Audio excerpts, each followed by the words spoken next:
Hello అండి. Hi everyone. Welcome to Anjali home point. మనలో చాలామందికి కేక్ ఇష్టము. చాలామంది ఇంట్లోనే కేక్ ప్రిపేర్ చేయాలనుకుంటారు, కానీ ఫెయిల్ అవుతూ ఉంటారు. అంటే గిన్నెలు మాడిపోవడము, అంటే కేక్ అనేది గట్టిగా రావడము అలాంటివి జరుగుతూ ఉంటాయి. సో, అలాంటి వాళ్ళ కోసం నేను ఇక్కడ కొన్ని టిప్స్ చెప్తున్నాను. మీరు కనుక ఈ ఫస్ట్ టైం చేస్తున్నట్లయితే ఈ టిప్స్ ఫాలో అవుతూ కేక్ చేశారంటే సూపర్ టేస్టీగా, సాఫ్టీగా, ఫ్లఫీగా వస్తుందండి. నేను కూడా చాలా సార్లు ఫెయిల్ అయింది. అంటే ఒక 2 టైమ్స్ గిన్నెలు కూడా మాడిపోయాయనుకోండి. సో, నేను ఫస్ట్ టైమ్, సెకండ్ టైమ్ ఏమేమి మిస్టేక్స్ చేశానో అవన్నీ రెక్టిఫై చేసుకుని థర్డ్ టైమ్ కేక్ ప్రిపేర్ చేశాననమాట. చాలా టేస్టీగా, ఫ్లఫీగా, స్పాంజీగా వచ్చింది. నాలా ఫస్ట్ టైం చేసే వాళ్ళ కోసం అనేసి నేను ఇక్కడ కొన్ని టిప్స్ మీతో షేర్ చేసుకుంటున్నాను. సో, ఇక్కడ నేను వచ్చేసి ఎగ్లెస్ కేక్‌ని ఇంట్లోనే ప్రిపేర్ చేస్తున్నాను చాలా ఈజీగా. సో, ఎలా తయారు చేసుకోవాలో రెసిపీలోకి వెళ్దాము. ముందుగా ఒక మిక్సీ జార్ తీసుకోవాలి. ఇక్కడ నేను 5 స్పూన్స్ వరకు షుగర్ తీసుకున్నాను. షుగర్ పౌడర్ ప్రిపేర్ చేస్తున్నాను. సో, ఫైన్‌గా పౌడర్ చేసుకోవాలి. ఇప్పుడు మన కేక్ ప్యాన్‌ని డస్టింగ్ చేసుకోవాలి. అంటే మైదా పిండితో. ఇక్కడ కేక్ ప్యాన్ లేకపోతే కనుక మీ దగ్గర అల్యూమినియం గిన్నె ఉంటుంది కదండీ! అదైనా యూజ్ చేసుకోవచ్చు. నేను దీనికి ఆయిల్ అప్లై చేస్తున్నాను.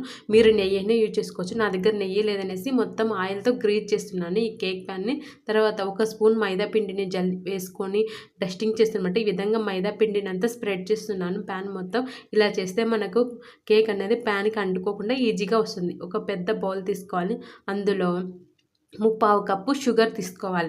1 కప్పు మైదా పిండికి 3/4 కప్పు షుగర్ అయితే పర్ఫెక్ట్‌గా సరిపోతుంది. మీరు కనుక ఇంకొంచెం స్వీట్‌గా తినాలనిపిస్తే కనుక 1 కప్పు మైదా పిండికి 1 కప్పు షుగర్ తీసుకోవచ్చు. జల్లించుకున్న తర్వాత ఒక 4 స్పూన్స్ ఆయిల్ వేసుకోవాలి. మీ దగ్గర అది నెయ్యి ఉంటే కనుక నెయ్యి అయినా లేదంటే బటర్ అయినా తీసుకోవచ్చు. బటర్‌ని మెల్ట్ చేసుకొని తీసుకోండి. ఇప్పుడు ఈ షుగర్ పౌడర్‌ని, ఆయిల్ 2 బాగా మిక్స్ చేసుకోవాలి. చూడండి ఈ విధంగా వస్తుంది కన్సిస్టెన్సీ అనేది. ఇప్పుడు 1 కప్పు మైదా పిండి తీసుకుంటున్నా. చెప్పాను కదా ఇందాక 1 కప్పు మైదా పిండికి 3/4 కప్పు వరకు షుగర్ తీసుకున్నాను. నాకైతే పర్ఫెక్ట్‌గా స్వీట్‌నెస్ అనేది సరిపోయిందండి. ఇప్పుడు దీన్ని జల్లించుకోవాలి. ఏదైనా ఉండలు ఉంటే కనుక పక్కకొస్తాయనమాట.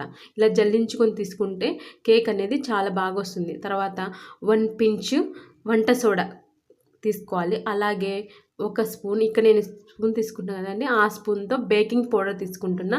బేకింగ్ సోడా తీసుకున్నాను, బేకింగ్ పౌడర్ 2 తీసుకున్నాను. అలాగే 4 టేబుల్ స్పూన్స్ ఆయిల్ తీసుకుంటున్నా. మీ దగ్గర నెయ్యి ఉంటే తీసుకోండి. లేదా బటర్ అయినా తీసుకోవచ్చనమాట.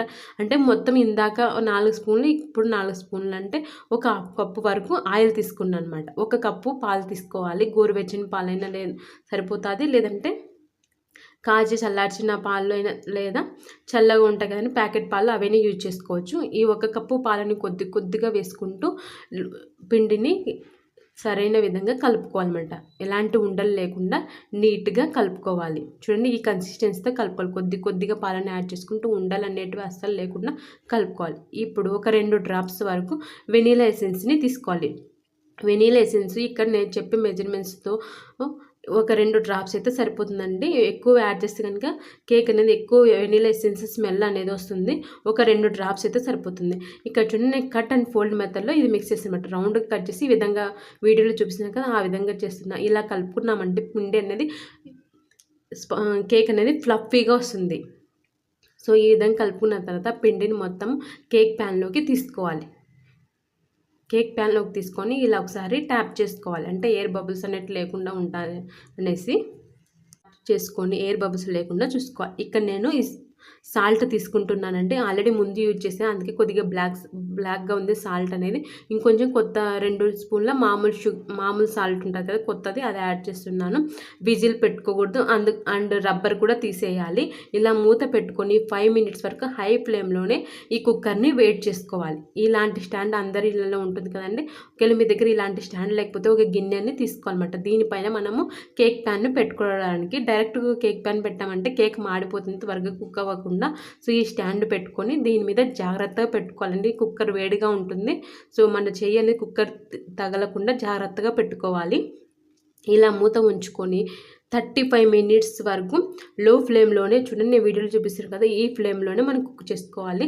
ఆల్మోస్ట్ 30 మినిట్స్ వరకు కుక్ అయి ఉంటుంది. ఒకసారి చెక్ చేసుకొని ఒకవేళ కుక్ అవ్వకుంటే ఇంకో 5 మినిట్స్ వరకు ఉంచుకోవాలన్నమాట. నాకు 30 మినిట్స్‌కి కేక్ అనేది కుక్ అయింది పర్ఫెక్ట్‌గా. ఒకసారి టూత్ పిక్ పెట్టి చూపిస్తున్నాను చూడండి. కేక్ అనేది టూత్ పిక్‌కి అస్సలు అంటుకోలేదు. పర్ఫెక్ట్‌గా వచ్చింది నాకైతే కేకు 30 మినిట్స్‌కి. ఒకవేళ మీకు 30 మినిట్స్కి కనుక కేక్ రాకుంటే ఇంకో 5 మినిట్స్ వరకు అలానే ఉంచండి, మూత ఉంచుకొని కుక్కర్ మూత. ఇప్పుడు జాగ్రత్తగా తీసుకోవాలి, కుక్కర్ చాలా వేడిగా ఉంటుంది. తీసుకొని ఈ కుక్కర్ నుండి కేక్ ప్యాన్ని నైఫ్తో ఈ విధంగా అంచులను అనుకోవాలండి. ఇది వేడి మీదగానే అనుకోవాలండి, అప్పుడు మనకి కేక్ అనేది నీట్గా వస్తుంది. అనుకున్న తర్వాత ఒక 10 మినిట్స్ వరకు కేక్ని చల్లారనిచ్చిన తర్వాత ట్యాప్ చేసుకుంటే మనకి ఈజీగా కేక్ అనేది వస్తుంది. తర్వాత మీకు నచ్చిన సైజులో కట్ చేసుకొని సర్వ్ చేసుకుంటే చాలా టేస్టీగా సూపర్ ఈజీగా ఫ్లఫీగా ఉండే స్పాంజ్ కేక్ రెడీ అయిపోయింది. చాలా సింపుల్గా తయారు చేసుకోవచ్చండి. ఎవరైనా కానీ ఫస్ట్ టైం చేస్తున్నట్లయితే మీరు ఈ టిప్స్ ఫాలో అవ్వండి, సూపర్గా వస్తుంది. సో డైరెక్ట్గా తినలేము అనుకునే వాళ్ళు కనుక ఇలా చాక్లెట్ సిరప్ని పైన వేసుకొని డెకరేషన్ చేసుకొని తిన్నారంటే చాలా టేస్టీగా ఉంటుంది. ఐ హోప్ ఈ వీడియో మీకు అందరికీ నచ్చిందని, యూజ్ అవుతుందని అనుకుంటున్నాను. Thanks for watching. మీకు కనుక ఈ వీడియో నచ్చినట్లయితే లైక్ చేయండి, మీ ఫ్రెండ్స్కి రిలేటివ్స్కి షేర్ చేయండి. మరిన్ని వీడియోస్ కోసం మా ఛానల్ని సబ్స్క్రైబ్ చేసుకోండి. బాయ్.